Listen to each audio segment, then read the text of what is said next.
Hello everyone, a very warm good morning to all of you. I hope all of you are doing good and well.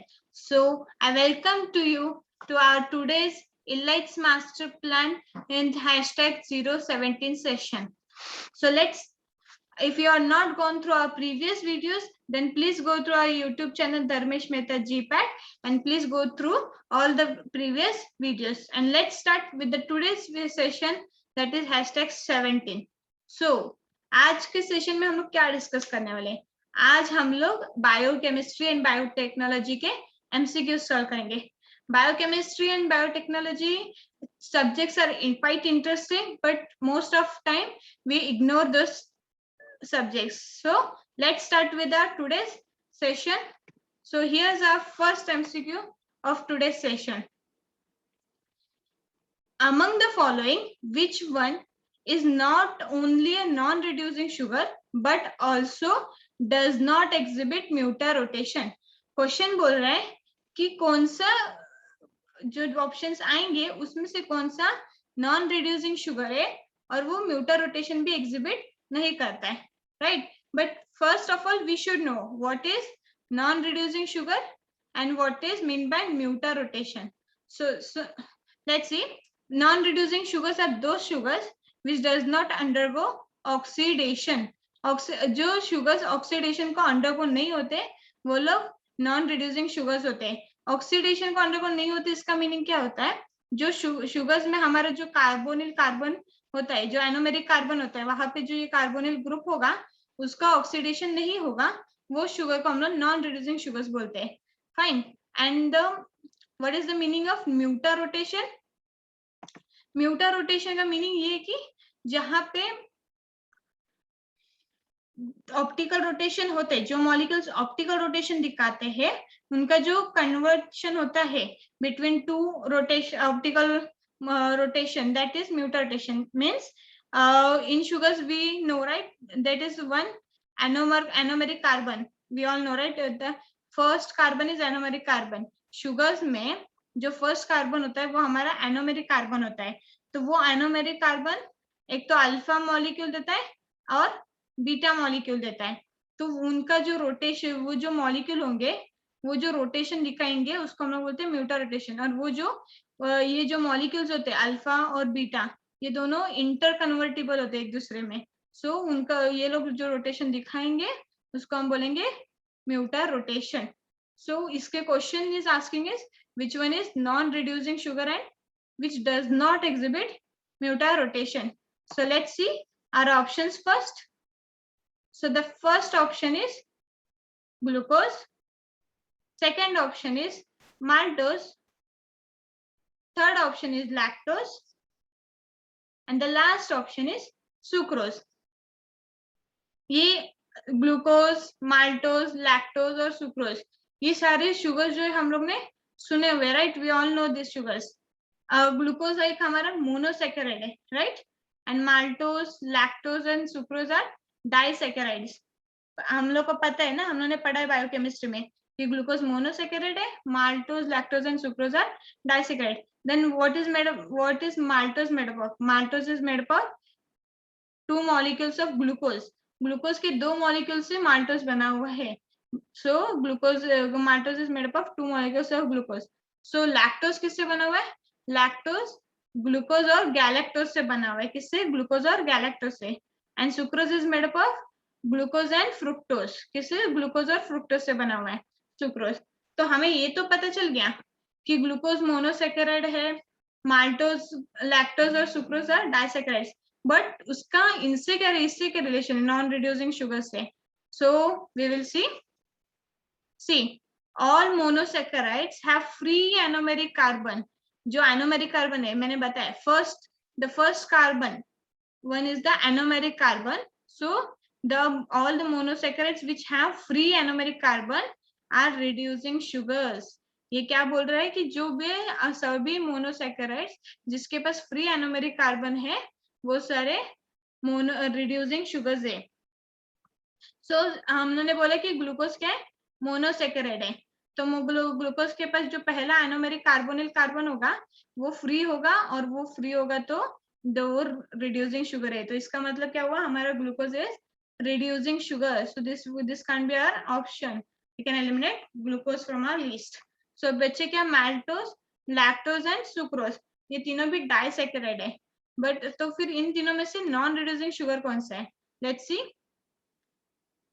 In disaccharide sugars, if one of the monosaccharide exists in hemiacetal form, it behaves as reducing sugar. बोल क्या रहा है कि disaccharide sugars में अगर एक भी जो डाइसैकेराइड है, मतलब दो मोनोसैकेराइड से बना हुआ डाइसैकेराइड, तो उनमें से एक भी मोनोसैकेराइड मॉलिक्यूल अगर हेमी एसिटल फॉर्म में एग्जिस्ट हो रहा है, मतलब हेमी एसिटल फॉर्म दिखा रहा है, तो वो रिड्यूसिंग शुगर होगा. What does it mean? Maltose is made up of two sugar molecules, right? So it is attached by 1,4 phosphodiester bond. तो माल्टोस में जो एक ग्लूकोज मॉलिक्यूल रहेगा ना, one glucose molecule have free anomeric carbon, तो वो hemiacetal form में exist करता है, तो इसके लिए it act as a reducing sugar. In lactose also, ये भी डाइसैकेराइड है, यहाँ पे भी एक ग्लूकोज मॉलिक्यूल है और एक गैलेक्टोज है, बट यहाँ in lactose also one carbon, that is sorry, one monosaccharide, either it is glucose or galactose, exist in hemiacetal form. So because of that, lactose is also reducing sugar. So we can eliminate both these options because both these have one monosaccharide which have one anomeric carbon which exists in hemiacetal form, that is it can be oxidized. So let's see our next option, that is the last option, the sucrose. Sucrose is also disaccharide, right? But sucrose disaccharide है तो वो किससे बना हुआ है, एक glucose molecule से और एक फ्रुक्टोज मॉलिक्यूल से. तो बट सुक्रोज में क्या होता है, फर्स्ट ग्लूकोज का first carbon, that is carbonyl carbon, is exist in aldehyde form, and the fructose का सेकेंड कार्बन, फ्रुक्टोज का जो सेकेंड कार्बन है उसके साथ रिएक्शन होता है, and the second carbon is the carbonyl carbon in fructose. So both the carbons are not available for oxidation of, so it acts as a non-reducing sugar. तो इसके लिए सुक्रोज के जो दोनों भी एनोमेरिक कार्बन है वो अवेलेबल नहीं है ये हेमी एसिटल फॉर्म में, और इसके वजह से इसका ऑक्सीडेशन नहीं होगा and it will not act as a reducing sugar. So what will the answer? The sucrose is our answer, that is sucrose is a non-reducing sugar. Let's see. See here. This is the glucose in cyclic form, and this is the open chain form of the glucose. So D glucose. Fine. Then this is the anomeric carbon, that is the first carbon, and this is the second cyclic form of the glucose, that is the beta D, and this is the alpha D. I will explain you what is beta and alpha D. See, in alpha D, this is the anomeric carbon, right? This is the first carbon, this is the anomeric carbon, where this OH, ये जो OH है वो opposite है, right? ये CH2OH जो ये sixth carbon है, ये अगर ऊपर है तो ये जो OH है वो नीचे है, और तो ये दोनों जो है अपोजिट डायरेक्शन में. So it is alpha glucose, alpha D glucose. And here let's see in beta. Beta में क्या है, this is the our anomeric carbon. In anomeric carbon this OH and this CH2OH are on the same side. So ये दोनों same side में, इसका ये beta form है glucose का. तो सी अल्फा फॉर्म जो है ग्लूकोज का वो प्लस 112 डिग्री पे रोटेट कर रहा है. Plus means what does plus means? Plus means it will rotate in the right direction, okay, in the right side. The right side means that it will rotate in the clockwise manner. So it so the sign given is plus. तो ये जो alpha glucose है वो clockwise में 112 degree पे rotate कराएगा plane polarised light को, और ये जो बीटा ग्लूकोज है वो it will rotate in plus direction only, but by 18.7 degree. So ये बीटा प्लस 18.7 डिग्री से रोटेट करता है, अल्फा प्लस 112 डिग्री से रोटेट करता है. But see this is the percentage of alpha D glucose which exists in the mixture.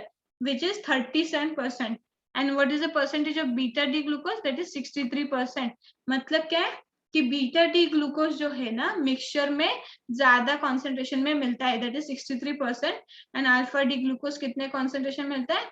37% के concentration में. और ये जो दोनों फॉर्म है alpha D glucose and beta D glucose occur in equilibrium in mixture. They are in equilibrium. See, this is the equilibrium sign. These are the signs of equilibrium, and these are both of the form are in equilibrium with the open chain also. So all these structures are exist in the equilibrium, and we can see this that beta glucose exists in higher concentration as compared to the alpha D glucose. So this is the muta rotation, okay, of glucose, and sucrose didn't show any muta rotation. So what is our answer? Glucose is a sucrose doesn't show any muta rotation. So what is our answer? Sucrose. Sucrose के पास ये जो anomeric carbon है ये Hemy acetal में convert होने के लिए और हेमी एसिटल में कन्वर्ट होके ओपन चेन में कन्वर्ट होने के लिए अवेलेबल नहीं है. So because of that sucrose didn't exist as reducing sugar and also don't show muta rotation. So I hope you understood what are reducing sugars, what are non-reducing sugars, and which sugars show muta rotation and which didn't show, and why all those sugars show muta rotation, that is this glucose, maltose and lactose, and why sucrose didn't show muta rotation and it is a non-reducing sugar. So let's move to our next question, that is the second question. See, identify the group of enzymes that utilize NADP and NADP or NAD as coenzymes and catalyzes biochemical reactions by the transfer of electrons from one molecule to another. Question ये बोल रहा है कि ऐसा कौन सा group of enzyme है जो NADP और NAD को कोएंजाइम के फॉर्म में यूज करता है and it act as a transfer, मतलब वो इलेक्ट्रॉन्स का ट्रांसफर करता है रिएक्शंस में.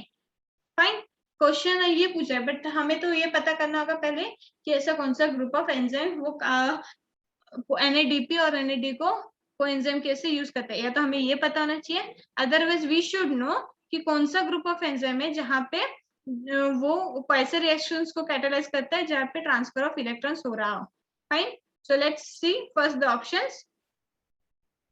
First option is isomerases, second option is oxidoreductase, third option is transferase, and the last option is ligases. Okay, so we have studied in the chapter of enzyme ki there are 6 groups of enzymes, right? There are 6 group of enzymes. These are the only 4 group of enzymes, but in total we have 6 group of enzymes that are isomerases, oxidoreductase, transferases, ligases, hydrolase and lyase. These 2 are the others. So but हमें तो इन चारों में से ही देखना है कि ऐसा कौन सा ग्रुप है एंजाइम्स का जो NADP और NAD as a coenzyme use करता है और वो कौन से रिएक्शन को कैटालाइज करता है जहाँ पे ट्रांसफर ऑफ इलेक्ट्रॉन हो रहा हो. Fine, so let's start with the easy one, that is the isomerase enzyme. We all have studied, right? We all know that what does isomerase enzyme does. Isomerase enzymes interconvert the 2 molecules which exist in isomerism form, that is cis and trans, right?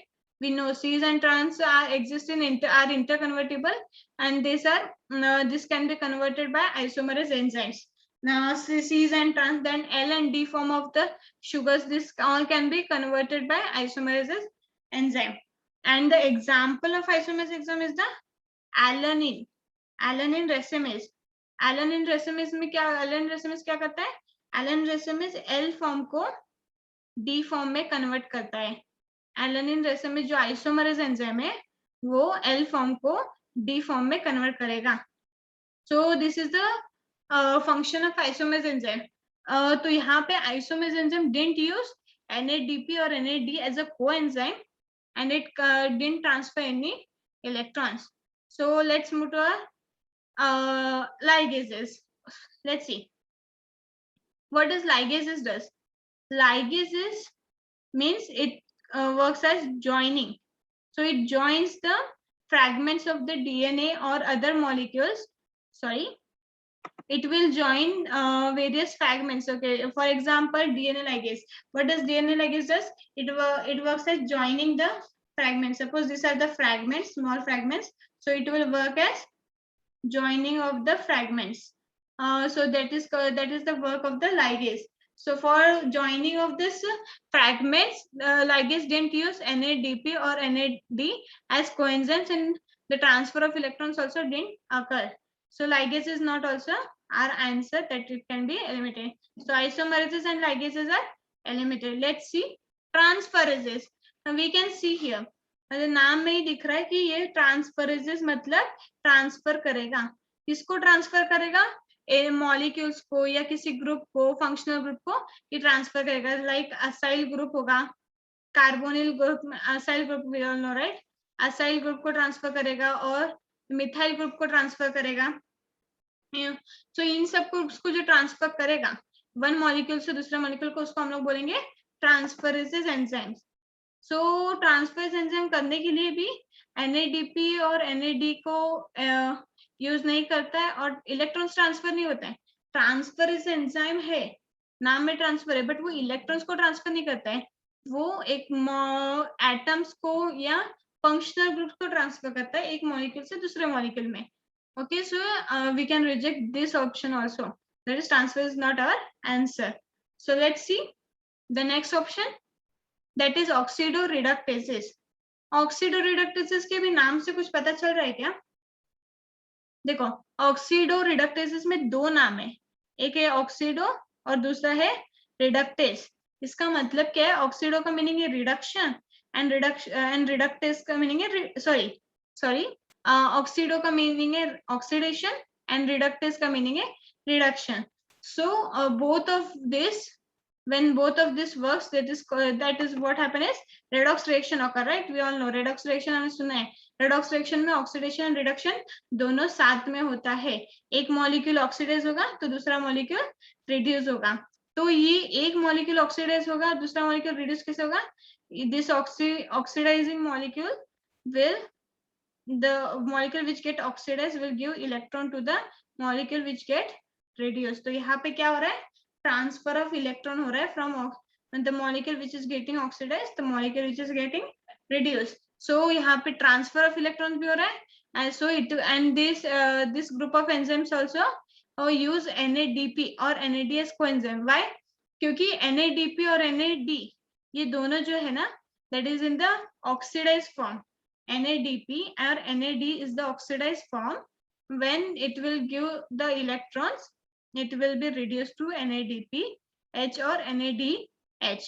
So it will get reduced. So because of that, we can, what will be the answer? Oxidoreductase. Why? क्योंकि यहाँ पे transfer of electron भी हो रहा है, and in this reactions we use NADP and NAD as coenzymes. So let's see here. We have seen that we have say that there are 6 group of enzymes. So उसमें से एक है hydrolase enzyme. तो वो क्या करता है? Catalyze the cleavage of CO, CN and CS bonds by addition of water. मतलब we all know right, CO and CN, CS जो ईथर, ईस्टर, अमाइड बॉन्ड होते हैं, उनका हाइड्रोलिसिस कहाँ से होता है? वाटर. ओके, उनका हाइड्रोलिसिस कौन करता है? वाटर मॉलिक्यूल हाइड्रोलिसिस करते हैं. तो उसको क्या बोलते हैं? हाइड्रोलिसिस बोलते हैं रिएक्शन को. और एंजाइम कौन सा है? वो हाइड्रोलेज एंजाइम है. Fine. So this is the hydrolase enzyme. Let's see the next. Isomerase enzyme which catalyse rearrangement of existing atoms of molecules. मतलब एक मॉलिक्यूल की एक फॉर्म से दूसरे फॉर्म में उसको कन्वर्ट करना, उसको बोलते हैं आइसोमरेज एंजाइम. आइसोमरेज एंजाइम का वो काम होता है. Fine. So let's see the next enzyme, that is the transferases. What does transferases do? Transferase catalyzes the transfer of functional group from one molecule to another. Transferases के नाम में transfer है, तो वो तो ट्रांसफर करेगा एक तो फंक्शनल ग्रुप को एक मॉलिक्यूल से दूसरे मॉलिक्यूल में, जैसे कि मिथियोनिन में CH3 है, राइट, हमको पता है SCH3 मिथियोनिन में, तो जो मिथाइल ग्रुप अगर CH3 हमको ट्रांसफर करना होगा, so we use the enzyme S adenosyl methyl transferase. So ये लोग जो है ट्रांसफरेजेस ट्रांसफर करते हैं फंक्शनल ग्रुप को। Fine, so let's see our next group of enzyme, that is the lyase. Lyase क्या करता है, catalyzes the cleavage of CC, CO, CN and CS bonds by means other than hydrolysis and oxidation। मतलब oxidation और hydrolysis तो होता है, right, हमने देखा ऑक्सीडेशन भी होता है और हाइड्रोलिसिस होता है कुछ कुछ मॉलिक्यूल्स में। तो भाई ये जो हाइड्रोलिसिस होता है वो वाटर के हेल्प से होता है और ऑक्सीडेशन तो ट्रांसफर ऑफ इलेक्ट्रॉन्स के वजह से होता है। बट लाइसिस का ब्रेकडाउन, जो लाइसिस का मीनिंग ब्रेकडाउन है ऑफ कौन से बॉन्ड्स का, C bond, CC bond, CO bond, CN, CS bond का, बट वो अदर देन हाइड्रोलिसिस और ऑक्सीडेशन से हो रहा है, तो उसका मीनिंग है lysis, otherwise it will be hydrolysis or oxidation। Fine, so let's move to our next enzyme, that is ligase enzyme। We have seen that ligase is, what does ligase do? Ligase will join, so it catalyzes the formation. Here what we have seen, that is cleavage, here it is seen is cleavage, and what here seen is formation of what, CC, CS, CO and CN bonds in reaction। Okay, so ligase क्या करेगा, join करेगा कौन से bonds को, CC, CS, CO और CN bonds को। Let's move to the next enzyme, that is the oxidoreductase enzyme। oxidoreductase enzyme क्या करेगा, it will utilize NADP or NAD as coenzymes and catalyze oxidation and reduction। Okay, so oxidoreductase क्या करेगा, oxidation और reduction दोनों करेगा और वो NADP और NAD को कोएंजाइम कैसे यूज करेगा। So what will be answer, answer will be oxidoreductase. So this are the 6 group of enzymes and we have discussed what these enzymes does and how what in that is NADP, and NADP is used as coenzymes in oxidoreductase। So I hope you are understood on the functions of all these enzymes। So let's move to the next question. Before moving to the next question, if you are enjoying our video, then please subscribe our channel and press this bell icon to get the notification as to our next exciting videos। And if you want to join our WhatsApp group, then please text on this my contact numbers, so you will be added to our WhatsApp group where we put daily MCQs। So let's move to our third question। Okay, which one of the following statements is false about interference? Question ये पूछ रहा है जो statements अभी आएंगे उनमें से कौन सा फॉल्स है अबाउट इंटरफेरेंस के रिगार्डिंग। उसके लिए हमें पहले ये तो पता है ना कि इंटरफेरेंस होते क्या है। We are studied in biotechnology, right, कि इंटरफेरेंस क्या होते हैं। Interference like they are the glycoproteins which are produced by the cells which are attacked by the virus। Virus जिस सेल को अटैक करते हैं वो सेल इंटरफेरेंस रिलीज करते हैं। वो क्यों रिलीज करते हैं interference, to protect the surrounding cells from virus attack. Virus के अटैक से सराउंडिंग सेल्स को प्रोटेक्ट करने के लिए the virus infected cells release interference and they are produced by the cells only, body cells only। so अभी हमको ये पता चल गया कि इंटरफेरेंस क्या है, कि वो लोग infected virus infected cells release करते हैं तो बाजू के जो सराउंडिंग सेल्स होंगे उनको प्रोटेक्ट करने के लिए वायरस से। तो अभी हमें ये देखना है कि कौन सा स्टेटमेंट फॉल्स से इंटरफेरेंस के बारे में गलत बोल रहे हैं। Okay, let's see the options. Interference are cellular glycoproteins produced by virus infected cells। Second option is interferons have no effect on extracellular vein। Third option is interferons are virus specific agent that can interfere either with DNA or RNA virus।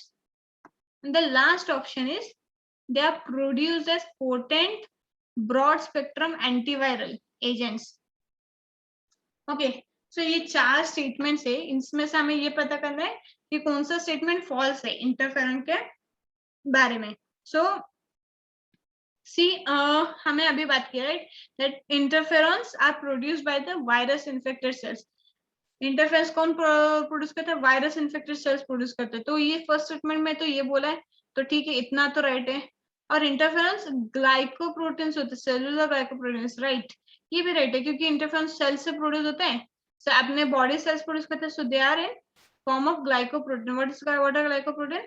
Combination of glycogen that और glucose plus proteins. मतलब हमारा जो cell membrane है वहां पे lipid होता है, right, but सिर्फ लिपिड नहीं होता है, कुछ प्रोटीन्स होते हैं, कुछ सिर्फ ग्लूकोज या कार्बोहाइड्रेट्स होते हैं, तो कुछ ग्लूकोज और कार्बोहाइड्रेट्स प्लस प्रोटीन होते हैं, उसका हम लोग बोलते हैं glycoproteins. So interference are made up of glycoproteins.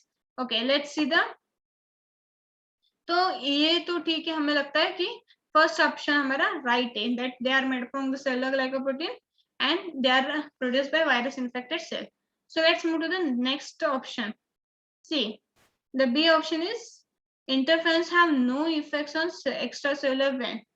Interference का कोई इफेक्ट नहीं होता एक्स्ट्रासेलुलर वेंट पे, राइट है ना, क्योंकि इंटरफेरॉन क्यों प्रोड्यूस किया गया है? वायरस इन्फेक्टेड सेल ने उनके सराउंडिंग जो सेल्स होते हैं उन सराउंडिंग सेल्स को प्रोटेक्ट करने के लिए वायरस के इन्फेक्शन से. तो वो एक्स्ट्रासेलुलर वेंट पे उसका कोई इफेक्ट नहीं रहेगा. वो लोग तो सराउंडिंग के जो सेल्स होंगे उसके ऊपर उसका इफेक्ट दिखा के वो वायरस से उनको प्रोटेक्ट करेंगे. तो ये भी स्टेटमेंट सही है. So let's move to the third option. Interferons are virus specific agents that can interfere either with DNA or RNA virus. Statement ये बोल रहा है कि जो इंटरफेरेंस है वो वायरस स्पेसिफिक एजेंट्स हैं, और वो लोग डीएनए और आरएनए के डीएनए और आरएनए जो रहेगा वायरस का उसके साथ इंटरफेयर करते हैं, मतलब उसके सिंथेसिस में इंटरफेरेंस करते हैं. बट ये जो इंटरफेरन है वो वायरस इन्फेक्टेड सेल प्रोड्यूस करता है, तो वो वायरस स्पेसिफिक कैसे होगा? Like what I mean to say is कि interferons are produced by the virus infected cell against virus, right? So but they are not produced by against the specific virus. Interference को किसी specific virus के against नहीं produce किया था, like सिर्फ herbs virus के against ही act करेगा interference, बाकी दूसरे इन्फ्लुएंजा वायरस के अगेंस्ट एक्ट नहीं करेगा, ऐसा कुछ नहीं होता है. इंटरफेरेंस जो होगा वो तो नॉर्मली कोई भी वायरस हो प्रोड्यूस किया है बॉडी ने तो उसके अगेंस्ट वो एक्ट करेगा. कौन? इंटरफेरेंस. तो वो वायरस स्पेसिफिक नहीं होगा, वायरस इन्फेक्टेड सेल स्पेसिफिक होगा. क्यों? क्योंकि सारे जो नॉर्मल सेल होंगे वो भी तो वायरस इंटरफेरेंस नहीं प्रोड्यूस करेंगे. कौन प्रोड्यूस करेगा? वो नॉर्मल सेल कब प्रोड्यूस करेगा? अगर कुछ डैमेज हुआ, ऐसा कुछ कंडीशन हुई तो that will produce interference, otherwise normal cells will not. So कौन प्रोड्यूस करेगा? Virus infected cells. So interference are virus infected specific and not virus specific agents. So this statement is wrong. And it can't interfere with either DNA or RNA of the virus. Virus के DNA और RNA के साथ interference नहीं दिखाता है interference. Fine. So this option is this statement is wrong about interference. But last option में देखते हैं. लास्ट ऑप्शन क्या है? They are produced as potent broad spectrum antivirals. Obviously क्योंकि इंटरफेरेंस कोई वायरस स्पेसिफिक नहीं है, इंटरफेरेंस सारे वायरस के अगेंस्ट काम करेगा, तो ये क्या हुआ? ब्रॉड स्पेक्ट्रम हुआ, राइट? ये इंटरफेरेंस जो हुआ वो ब्रॉड स्पेक्ट्रम है, और एंटीवायरल तो है ही, वायरस के अगेंस्ट ही प्रोड्यूस किया गया उसको, तो ये स्टेटमेंट राइट है. So which one of the following statement is false? So the third option is false about interferon. All the options are true, right? That is, they are produced by glycoproteins. Sorry, they are cellular glycoproteins and produced by virus infected cells. They have no effect on extracellular vein. They show effect on surrounding cells which are of the virus infected cells. And the last, that is, they are potent broad spectrum antiviral agents. Fine. See. Interferons are set of proteins released by virus infected cells in vivo का meaning क्या है?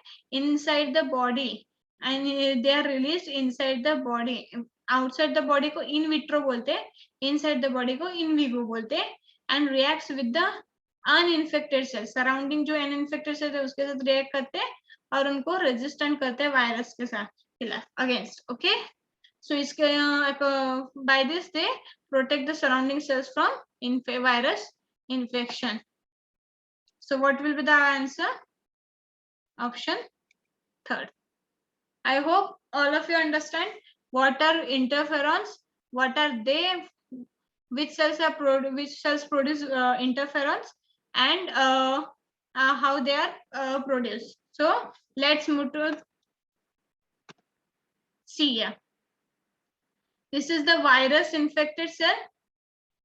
This is the virus which infects the cell. Okay, तो virus ने infect cell को infect किया तो interferon alpha जो है वो प्रोड्यूस होगा ल्यूकोसाइट से। ये जो सेल में ल्यूकोसाइट्स होंगे वो क्या प्रोड्यूस करेंगे? Interferon alpha. This are the interferon alpha which are produced by the leucocytes present in the cell. So this interferon alpha will be release. तो ये जो इंटरफेरॉन है, ये जो सराउंडिंग सेल है, ये इन्फेक्टेड सेल है, राइट? तो ये जो सराउंडिंग सेल पे है वो इंटरफेरॉन जाके यहाँ सराउंडिंग सेल के रिसेप्टर पे, इंटरफेरॉन रिसेप्टर पे बाइंड करेगा and it will produce gene expression of which proteins, the proteins which will degrade the RNA of the virus. Virus का जो आरएनए रहेगा उसको, वायरस के आरएनए को डिग्रेड करने वाले प्रोटीन्स का जीन एक्सप्रेशन करके उसका प्रोडक्शन करेगा। This are the proteins which degrade RNA of the virus. Fine. So interferon ने आके जीन एक्सप्रेशन करके प्रोटीन्स को पहले प्रोड्यूस कर दिया। अब वायरस ने ये सेल को इन्फेक्ट किया था तो वायरस यहाँ भी आएगा ये सेल के ऊपर अटैक करने के लिए, तो आ गया influenza virus binds. See virus binds to this cell but this cells contain proteins which degrades the viral RNA. तो अभी वायरस आरएनए को डिग्रेड करेगा तो वायरस का प्रोटीन नहीं बनेगा, प्रोटीन नहीं बनेगा तो उसका ग्रोथ भी नहीं होगा। So viral growth is prevented. Let's see. So this cell, the surrounding cell is healthy. It is prevented for viral infection, and this infected cell will die. Okay. So समझा कि interferon कैसे protect करेगा surrounding cells को इन virus के attack से। I hope all of you understood this mechanism. So let's move to the next question of today's session. So the vitamin essential in tissue culture medium है। Question पूछा है कि tissue culture medium में कौन सा vitamin essential है। पहले ये पता होना चाहिए उसके लिए कि टिश्यू कल्चर होता क्या है, राइट? उसके बाद हम ये पता करेंगे कि कौन सा विटामिन उसके मीडियम के लिए इसेंशियल है। सो सी टिश्यू कल्चर में क्या होता है, we separate the some part or some small fragment from the original part. Okay, so from the original part of the plant or animal we separate the small fragment of this original plant or animal and this small part is grown in the medium. This small part is grown in the medium which contains nutrients. Okay, तो ये जो fragment है, ये small part है, वो जो उसको हम लोग मीडियम में ग्रो करेगा, that will grow and after that when it grow in small, like if it is a small plant part, दो प्लांटलेट्स में से छोटे छोटे प्लांटलेट्स में ग्रो होगा, राइट? और अगर वो एनिमल का पार्ट था तो वो टिश्यू में, सेल में ग्रो होंगे, राइट? टिश्यू से स्मॉल फॉर्म में ग्रो होंगे। After that we will, if it is plant part, then we will grow in the farm or something, okay, and we grow this plantlets to form a new plant, right? So this is the tissue culture method. Tissue culture method में क्या होता है कि पहले जो छोटा सा part है हम लोग प्लांट का जो ग्रो कर सकता है, जिसमें मेरिस्टेमेटिक टिश्यू है, वो हम लोग सेपरेट करेंगे और वो सेपरेटली ग्रो करेंगे एक मीडियम में, जो कल्चर मीडियम होगा उसमें, जिसमें सारे न्यूट्रिएंट्स होंगे, दूसरे माइक्रो मैक्रो जो भी होगा इसेंशियल न्यूट्रिएंट्स, और उसके बाद में वो लोग तो वो कल्चर मीडियम में ग्रो होंगे। अगर प्लांट्स हो गए तो प्लांटलेट्स होंगे, अदरवाइज एनिमल होगा तो टिश्यू सेल्स ऐसे ग्रो होंगे, और उसके बाद में हम लोग प्लांट्स होंगे तो उसको फार्म में वगैरह ग्रो करके लोग उसको यूज करेंगे। फाइन। सो ये टिश्यू कल्चर मेथड है। तो ये जो टिश्यू कल्चर मेथड है उसमें जो हम लोग मीडियम यूज करते हैं उसमें विटामिन भी ऐड करते हैं, तो उसमें से भी कौन सा विटामिन इसेंशियल है ये कल्चर मीडियम के लिए, ये क्वेश्चन पूछे है। तो पहले हम ऑप्शंस देखते हैं। First is pyridoxine, second is thiamine, third one is nicotinic acid, and the last option is inositol. So pyridoxine नाम सुना है, थायमिन नाम सुना है, निकोटिनिक नाम सुना है, मतलब ये जो नाम है हम लोग कॉमनली सुना है हम लोग ने, राइट। बट आइनोसिटोल नाम सुना है पहले, we have heard this name, but usually हम लोग कॉमनली ऐसे यूज नहीं करते और सुनते भी नहीं है। ये तो नॉर्मल विटामिन जो हम लोग ने सुने, right. Pyridoxine is vitamin B6, right, and thymine is vitamin B1, और निकोटिनिक एसिड कौन सा है याद करो, nicotinic acid is vitamin B3, right. Vitamin B3 है ना, हाँ विटामिन B3 है, नहीं निकोटिनिक एसिड विटामिन B3 नहीं है। We should know all the other names of this vitamins, right? So see, pyridoxine is vitamin B6, thiamine vitamin B1 है, और nicotinic acid कौन सा है, विटामिन B6 कौन सा है, विटामिन B6 नायासिन है, निकोटिनिक एसिड नहीं है। निकोटिनिक एसिड और नायासिन सेम है क्या, फाइंड आउट करो। ये क्वेश्चन तुम लोग के लिए आज के सेशन से कि निकोटिनिक एसिड नायासिन सेम है क्या, और वो विटामिन B3 है क्या। ओके सी, हम लोग आइनोसिटोल को डिस्कस करते हैं। आइनोसिटोल ज्यादा सुना नहीं है commonly, let's start with this. Inositol का दूसरा नाम क्या है, मायो आइनोसिटोल।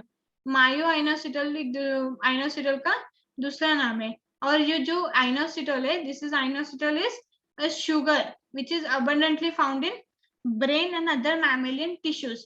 आइनोसिटोल एक शुगर है और ये मोस्टली ब्रेन और मायोमेलियन टिश्यूज में मिलता है। तो ये काम, इसका फंक्शन क्या है, it does signal transduction from one cell to other cell, एक सेल से दूसरे सेल में सिग्नल ट्रांसडक्शन का काम करता है आइनोसिटोल, फाइन। तो ये हो गया आइनोसिटोल, ये था आइनोसिटोल। दूसरे विटामिन क्या करते हैं देखते हैं। ये पायरिडॉक्सिन जो है, pyridoxine is B6, right. Pyridoxine is B6 vitamin, it is a water soluble vitamin. क्या ये पायरिडॉक्सिन वाटर सोल्यूबल विटामिन है, and it helps in proteins, fats and carbohydrate के मेटाबॉलिज्म में यूज करते हैं पायरिडॉक्सिन को। पायरिडॉक्सिन विटामिन B6 है जो वाटर सोल्यूबल विटामिन है, और ये प्रोटीन्स, फैट्स और कार्बोहाइड्रेट्स के मेटाबॉलिज्म में यूज करते हैं। So let's see the second vitamin, that is thiamine. Thiamine कौन सा विटामिन है, thiamine is vitamin B1। Thiamine जो विटामिन B1 है, that is found in cereals, grains, beets, nuts and meat. Is mostly found in cereals, grains जो हम लोग रोज खाते, nuts and meat में। Okay, so ये जो थायमिन डाइफॉस्फेट है, थायमिन डाइफॉस्फेट वो कोएंजाइम के जैसे एक्ट करता है, किसके लिए, कार्बोहाइड्रेट मेटाबॉलिज्म के लिए, और HMP शंट में भी काम करता है। Thiamine diphosphate is used in carbohydrate metabolism and it also used in HMP shunt, right? Hexose monophosphate shunt we have heard, right? And we have studied in 12th or 11th standard HMP shunt. Okay, so thiamine हो गया, pyridoxine हो गया, nicotinic acid, nicotinic acid रह गया। Nicotinic acid in नायासिन है, right, क्या है देख लेना। ओके, सो निकोटिनिक एसिड जो है वो उसको क्या काम करते हैं हम लोग, it reduces a bad cholesterol and triglycerides made by liver. Okay, जो नायासिन निकोटिनिक एसिड है वही नायासिन है, वही विटामिन B3 है, और वो क्या काम करता है, कोलेस्ट्रॉल, बैड कोलेस्ट्रॉल और ट्राइग्लिसराइड जो होते हैं हमारे बॉडी में, जो लीवर बनाता है उसको कम करता है nicotinic acid. Okay fine, so we have discuss all the vitamins and this inositol here. But question है कि कौन सा विटामिन इसेंशियल है जो टिश्यू कल्चर में पूछा है, सॉरी जो टिश्यू कल्चर मीडियम में यूज होता है, कौन सा विटामिन इसेंशियल है। सो इसमें से, इन सारे इसमें से थायामिन जो है Thiamine is the essential vitamin for tissue culture medium के लिए. Thiamine is the essential vitamin that is used in tissue culture medium. We will see. Let's first discuss what is tissue culture. See, tissue culture is a method of biological research. Fine, we have seen कि हम लोग biological parts use करते, तो biological research है जहाँ पे fragments of tissues from an animal or plant are transferred to an artificial environment. Artificial environment मतलब culture media. Artificial हम लोग ग्रो करते हैं ना उसको, कल्चर मीडिया में जो भी उसके न्यूट्रिएंट्स एसेंशियल हो गए, माइक्रो मैक्रो, वो ऐड करके उसको आर्टिफिशियल मीडियम में ट्रांसफर करते ग्रो करने के लिए, राइट. सी या this is the tissue sample, small fragment which is isolated from the or scrap from the parent plant, and it is transferred on this agar plate. Okay, agar medium which contains nutrients and oxygen for the growth of this small fragment. And here we can see the small plantlets grown, right, in the medium. The tiny plantlets are grown and then it is transferred to the into the compost for growing big. Fine, and then we can use this. So this is the method of tissue culture. I hope all of you understood the method of tissue culture, how it's done. See, plant tissue and cell culture medium जो होता है, plant tissue का जो cell culture का जो medium है, वहाँ उसमें micronutrients, vitamins और amino acids use होते हैं. We are discussing from the starting of this question that we add macro, micro, nutrients, vitamins and amino acids, right? But what are macro and what are micronutrients? Macronutrients और micronutrients क्या होते हैं? Macronutrients वो nutrients है जो बहुत large amount में चाहिए टिश्यू के ग्रोथ के लिए, मीडियम में लार्ज अमाउंट में चाहिए, उसको हम बोलते हैं macro. Macro means large, big. Okay, and micro means small, जो we need in very small amount, necessary है ग्रोथ के लिए बट स्मॉल अमाउंट में चाहिए, मैक्रो अमाउंट में नहीं चाहिए, right. Like sodium ion, calcium ion, potassium ion, all these are macronutrients. And what comes in micro? Manganese, zinc, cobalt, all these are micronutrients. Okay, और vitamins और amino acids भी चाहिए growth के लिए, right? They are necessary for the growth of the tissue. So हम लोगों ने tissue culture क्या होता है ये discuss कर लिया, but इसमें से essential vitamin कौन सा है वो देखते हैं. वो तो हमने डिस्कस कर लिया कि that is thiamine. Let's see. Pyridoxine, if we add that in tissue culture, so we use 0.1 to 10 milligram per liter pyridoxine. Tissue culture में pyridoxine कितना अमाउंट में यूज करते हैं? 0.1 to 10 milligram per liter. Nicotinic acid कितने amount में use करते हैं? 0.1 to 5 milligram per liter. Okay. Inositol 50 to 5000 milligram में यूज करते हैं, ज्यादा है ना, राइट, बहुत लार्ज अमाउंट है. क्यों? क्योंकि आइनोसिटोल इज शुगर, तो शुगर तो लार्ज क्वांटिटी में चाहिए, राइट. तो sugar is required in large quantity for the growth of the cell, so इसलिए that is in 550 to 5000 milligram per litre. And let's see thiamine. Thiamine का भी same है, that is 0.1 to 10 milligram per liter as pyridoxine. But thiamine is the essential vitamin for the growth of the tissue that is used in the culture medium. Fine. So our answer is thiamine vitamin. That is the B1 vitamin. So let's move to our next question. That is the last question of the today's session. See, where aminotransferases. हमने अभी discuss किया previous slides questions में कि 6 group होते हैं enzymes के, तो उसमें से ट्रांसफरेजेस एक था, राइट. बट यहाँ पे क्वेश्चन में पूछा amino transferases usually require the following for their activity. Amino transferase अकेले ट्रांसफर नहीं करता है, जैसे हम लोगों ने बोला ना कोएंजाइम रिक्वायर है, एंजाइम को एक्ट करने के लिए, उसका रिएक्शन फास्ट करने के लिए हमें कोएंजाइम्स रिक्वायर्ड, राइट? सो वैसे ही अमाइनो ट्रांसफर के लिए, अमाइनो ट्रांसफर जो एंजाइम है उसके लिए कौन सा कोएंजाइम रिक्वायर्ड है, ऐसा पूछ रहे हैं उनके एक्टिविटी के लिए. Okay, so let's see the options first. So first option is niacinamide. Second option is vitamin B12. Third option is pyridoxal phosphate and the last option is thiamine. ये जो ऑप्शन है ये भी सारे विटामिन से, niacinamide, vitamin B12, pyridoxal phosphate and thiamine. So अभी हमने discuss किया था विटामिन, बट विटामिन ही है जो एज अ कोएंजाइम एक्ट करते हैं, राइट?